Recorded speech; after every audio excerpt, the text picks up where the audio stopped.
What is up, good people? Today we are talking about the mountain in the room, not just the elephant. Today we are talking about the Marshall wall that was set up at Sweetwater's Gear Fest this year. Originally, I was just going to post a clip of me playing through it. I got with PreSonus and Shure to get actual mics on the cabs to really try to capture the best sound I could, but it turned into something else. I'll explain.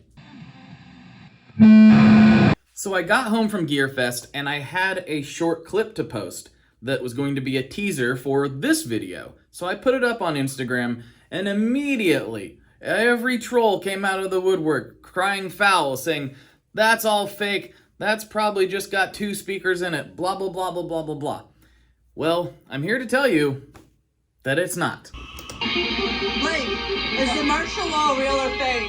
It's real. All right, let's go find out. Yeah. Maybe Blake's part of the I think it's real. real. Emily from Get Offset had the foresight to see this coming, and I did not. So she actually posted a short video on her YouTube channel where she walks up to the wall and then walks behind it, showing like all the wiring and stuff. It's not like a super detailed walkthrough or anything, but at least you can see that yes, these are plugged in. But I wanted to get a little bit deeper, even though I didn't have footage to go along with it. So I emailed Nick Bocott from Sweetwater, who was running the whole thing, to get all the technical specs to try to satisfy the internet. So I'm gonna go over all that, and then at the end of the video, I'll post the clip of me badly chugging through the massive wall of sound. Now, I'm not necessarily blaming anyone for being suspicious or not believing it. We've all seen those photos of empty cabs with a small combo amp mic backstage, and we know that most of the time when you see a wall of Marshalls like that, it's not real. That's just the fact. It's part of the show. It's fun. I think we're all in on it. It's kind of like pro wrestling. We're all in on it, right?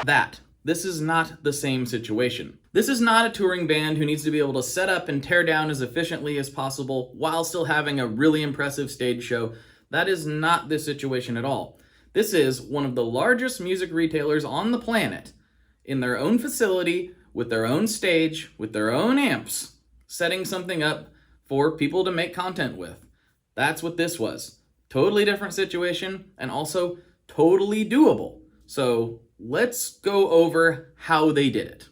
All right, I'm just gonna go ahead and read verbatim what Mr. Nick Bocott sent me in an email. Here we go. "Hey Blake, good to hear from you. Here's the skinny. 7 100-watt Marshall JVM 100 tube heads.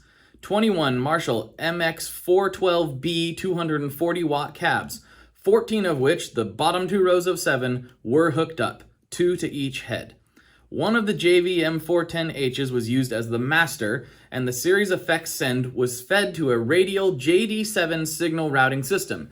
Each of the 7 outputs of the radial was then fed to the series effects loop return of 7 of the Marshall heads. So 6 of the heads were being used purely as 100-watt power amps. So effectively, one JVM 410 preamp driving 7 JVM 410H 100-watt power amps, each driving 2 412 cabs, and the master volume on each head was set to 3 o'clock. Hope this makes sense. All the splitting was done in the back. That way we could channel switch the preamp of the master head and keep control of all 7 heads with 1 foot switch. Hence, only 1 guitar cable at the front of the setup." There you go. So yes, like I said in various comments on Instagram, there is a small element of kayfabe going on here. The top row of cabs is not active. However, that still means that there are 7 Marshall full stacks blazing on that stage. And the reason for that is you have to have the correct load on the amplifier. Those amps are not designed to plug 3 cabs into. So you got 2. You got 7 full stacks out of the deal. Now, could Sweetwater have figured out a way to make that top row active?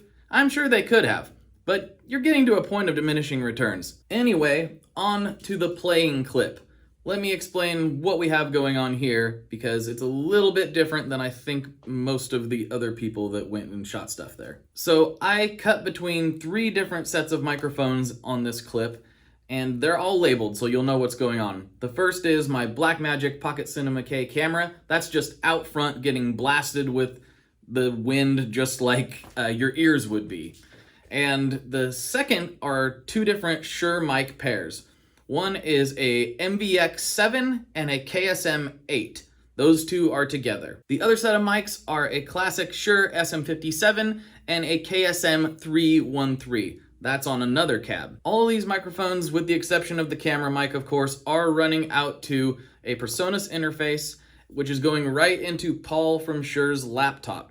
He sent me the files later.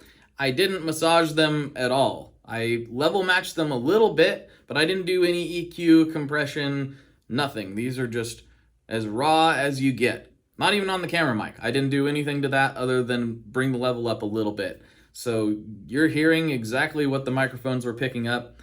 And it was kind of a weird experience. There's so much air moving. It was really almost hard to play. I was just so not used to it. It was really, really crazy. Plus, I'm not that good anyway.